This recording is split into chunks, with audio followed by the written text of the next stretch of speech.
Jovens do meu Brasil varonil! Tudo bem? Hoje eu preparei algumas coisas para a gente conversar e eu queria abordar com vocês um tema que é... Quem já está habituado a falar essa linguagem da hipnose e da mente, o cérebro, essas coisas, não vai...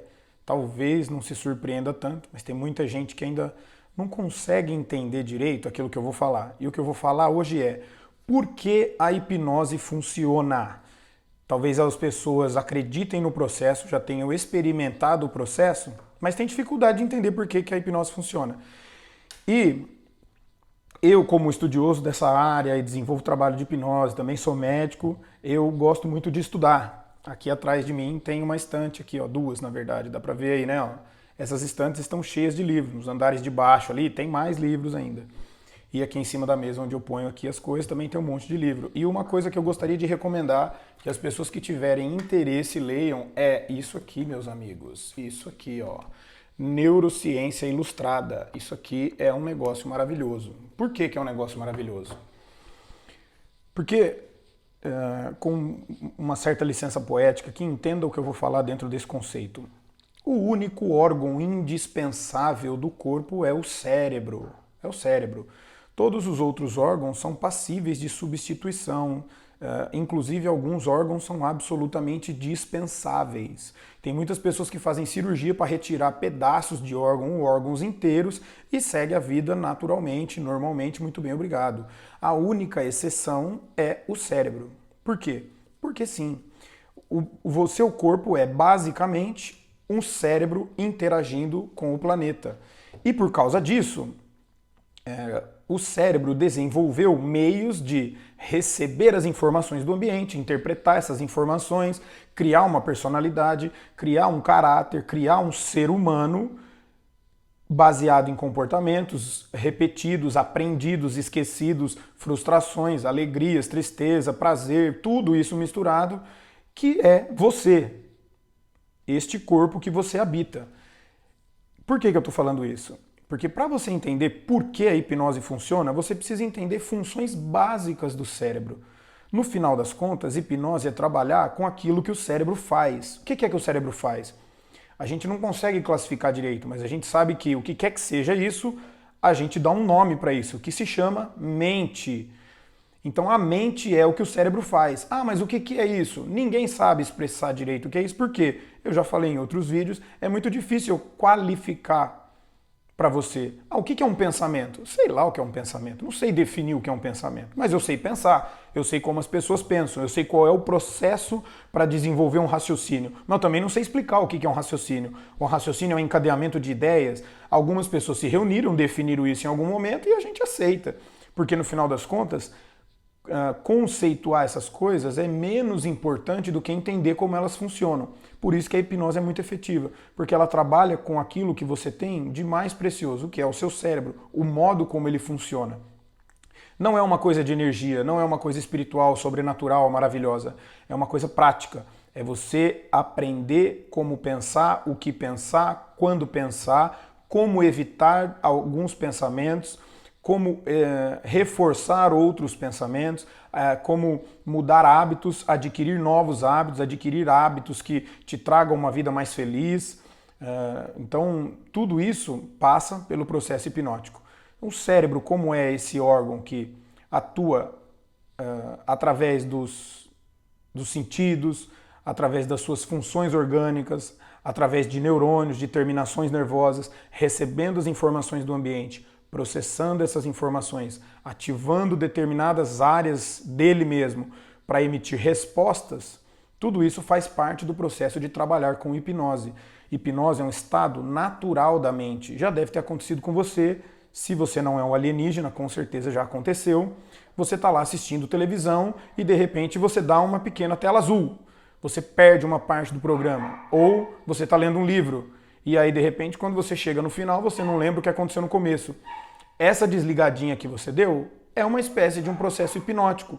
Em algum momento, o seu cérebro entrou num estado de relaxamento para economizar energia, para que você pudesse melhorar uma coisa ou outra, para que você pudesse, de repente, o seu pensamento fugiu e você se concentrou em outra coisa e não aquilo no que você estava lendo.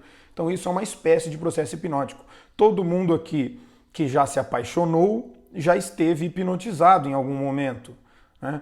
Você enxerga aquilo que você quer enxergar, você idealiza a pessoa, você se apaixona muitas vezes por aquilo que você pensa que a pessoa é. Tanto é verdade que, engraçado isso, relacionamentos terminam, em geral, pelos mesmos motivos que eles começam. Só que qual é a diferença? Aquilo que você acha que é uma característica positiva porque você não quis enxergar com a razão, você quis enxergar com a emoção, depois de um tempo, quando essa química do cérebro alterada, que é a paixão, passa, você acaba interpretando aquilo como defeito. Quer ver uma coisa? Aquela pessoa que você está apaixonado por ela e você fala, ai, ela tem opiniões fortes, ela é uma pessoa decidida, ela isso, aquilo. Aí depois que passa a paixão e você olha para aquela pessoa e fala, uma chata, uma pentelha, teimosa. Isso é estar apaixonado e isso é estar hipnotizado. E é um processo natural da mente, não é uma coisa nova que alguém vai implantar no seu cérebro, não é um programa que alguém vai instalar no seu computador. É uma coisa que você vai aprender a desenvolver. É por isso que é muito comum, mas assim, muito comum, e é até certo que seja assim, que as pessoas transmitam a ideia de que toda hipnose, na verdade, é uma auto-hipnose. Eu, como terapeuta, eu não vou fazer nada na pessoa. Eu vou sugerir que aquela pessoa faça alguma coisa por si mesma. Eu vou sugerir que ela pense A, B ou C. Eu vou sugerir que ela imagine coisas que estão para frente, coisas que estão para trás na linha do tempo, que ela busque lembranças, que ela imagine diálogos, imagine circunstâncias e que aquilo seja reforçado no processo hipnótico.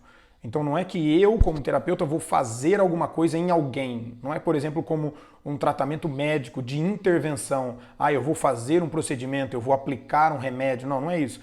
Hipnose é um processo de auto-hipnose. O terapeuta pode ter a melhor formação, os melhores recursos, as melhores técnicas, as melhores metáforas. Pode ser Milton Erickson, mas se a pessoa não estiver disposta a participar do processo de modo ativo, não acontece nada. Então por que a hipnose funciona? Porque a gente trabalha com o cérebro, com um modo de pensar que é o que comanda tudo na vida. Absolutamente tudo. Você não faz nada sem pensar. Embora você faça quase tudo de modo automático, em algum momento houve um pensamento, um raciocínio, uma aquisição de conteúdo cerebral que transformou aquilo num comportamento. Então, como tudo está vinculado àquilo que você pensa, quando você aprende a manipular no sentido de trabalhar com as suas ideias, você começa a entender por que a hipnose funciona, por que você se comporta de determinadas formas, por que você sempre responde do mesmo jeito a determinados estímulos, por que coisas despertam em você uma fúria que você não consegue controlar, ou por que outras coisas despertam em você um choro que você não consegue controlar, ou por que quando acontece alguma coisa com você, você responde sempre da mesma maneira, por que quando você entra num relacionamento você fica esperando ele dar errado, você fica sempre buscando um motivo para se frustrar. Tudo isso é fruto do teu pensamento, das tuas memórias, da tua experiência neste planeta, em como você interpretou aqui dentro os eventos que aconteceram com você. E quando você se utiliza da ferramenta hipnótica para ressignificar esses eventos, e essa é a palavra-chave, ressignificar. Ressignificar também é um negócio muito banal. Em religiões eles falam ressignificar, coach fala disso, PNL, todo mundo fala disso. Mas essa é a palavra-chave, é ressignificar acontecimentos mal interpretados. Não tem como você reviver aquilo, a não ser que você seja tipo De Volta para o Futuro. Do contrário, aquele evento não vai mudar. O que você tem condição de fazer é reinterpretá-lo, independente de qual seja o evento. É claro que tem eventos que trazem uma carga emocional tão grande que pode ser mais difícil ressignificar. Por exemplo, uma pessoa que foi estuprada. Não deve ser fácil ressignificar um evento como esse, mas é bastante possível. Então, quando você aprende a se utilizar dessas ferramentas que fazem esse papel de ressignificação, aí você entendeu por que a hipnose funciona.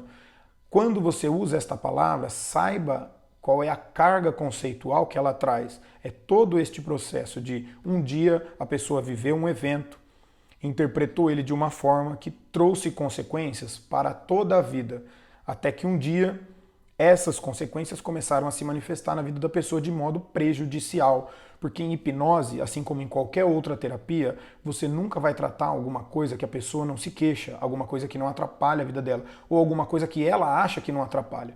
Você pode olhar para a pessoa e pode fazer um diagnóstico preciso de uma coisa óbvia que, se a pessoa resolvesse, poderia mudar a vida dela. Mas se ela não falar isso para você, não é problema seu.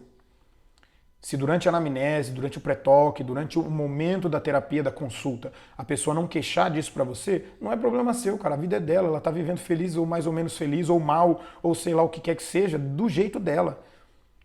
Por isso que a hipnose funciona, porque você trabalha com aquilo que a pessoa traz e existem técnicas para você extrair da pessoa exatamente aquilo que ela quer mudar. Aquilo que tem dentro dela, que você extrai, que a pessoa derrama em cima de você, é com isso que você vai trabalhar. E é por isso que funciona, porque a pessoa se sente incomodada ao ponto de estar disposta a passar por um processo de melhora. E isso melhora. Se a pessoa toma as atitudes corretas, adquire novos comportamentos, segue as recomendações, segue as sugestões, faz tudo bonitinho, eu não diria impossível, mas é absolutamente pouco provável que isso dê errado. E é por isso que, caso você não alcance o resultado desejado da primeira vez, você pede para a pessoa voltar. Não tem vergonha nenhuma em pedir para a pessoa voltar. Porque você vai reforçar nessas ideias, você vai refazer todo o processo, vai trazer mais peso para esse processo de ressignificação, até o ponto que a pessoa vai se ver livre daquilo. E eu espero que você não faça, como eu falei no outro vídeo aí da depressão, eu espero que você não adquira um sócio, né, que fica te pagando uma consultinha e fica vindo mensalmente para resolver um problema que não resolve. Eu espero que você dê para as pessoas a oportunidade de viver uma vida feliz e que até esqueça do seu nome se for o caso. Ou se tiver que lembrar, que seja para indicar uma outra pessoa. Beleza? Pessoal, surgiram temas aí, escrevam, comentem, compartilhem, curte o vídeo, ativa as notificações aí para ficar ligado nas coisas que eu vou publicando aqui e eu conto com vocês. Um abraço, tchau, tchau.